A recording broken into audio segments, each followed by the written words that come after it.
Hi, how are you? Christy here. So good to be with you. Okay, today I want to talk about how to decrease your stress. Right? All around us, I bet if you ask people, how are you doing? Or you answer yourself, the answer is often stress. Oh, I'm stressed, really busy, can't keep up, etc., etc. So in this video series, I want to talk about what stress is and what it looks like in our lives and what we can do about it.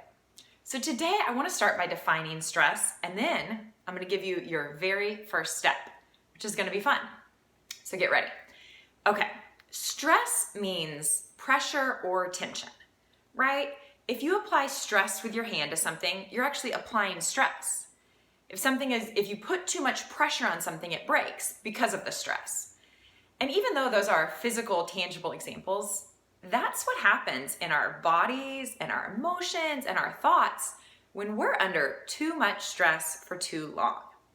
Now, of course, life has some level of stress all the time. There are pressures and normal seasons or circumstances in which our stress increases. But if we consistently live under a high level of stress, it doesn't go well, right? Physically, we get sick or worn down. Maybe we get overtired or we can't sleep.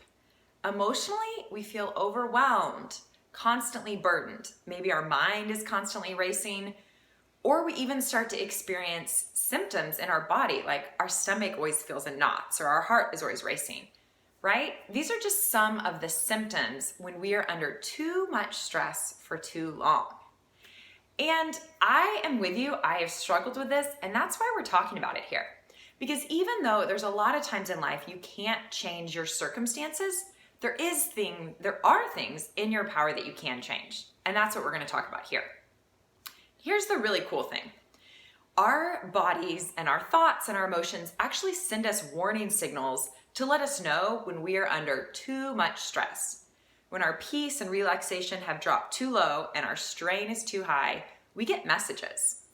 So just like if you touch with your hand a hot stove, your nerves in your hand immediately send your brain a signal saying, danger, hot. And we know, we got to pull our hand back, right? Even though that's a burn and it hurts, it's actually protective. It's to protect us. It's sending us a message we need to know. And the same is true with stress.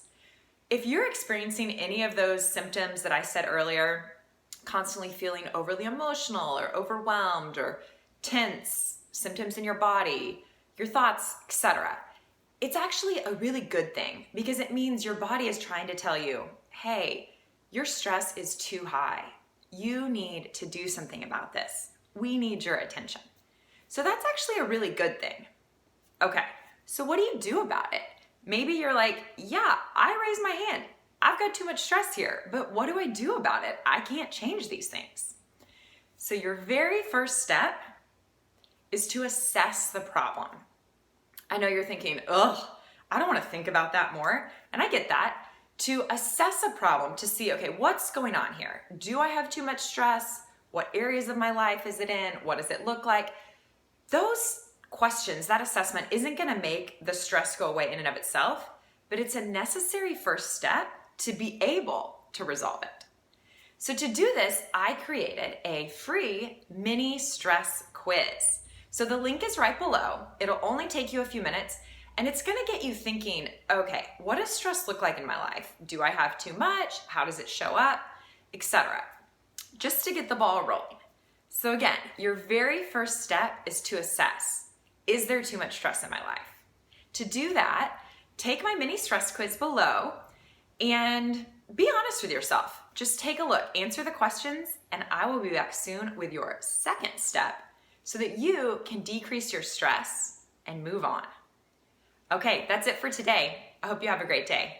Bye.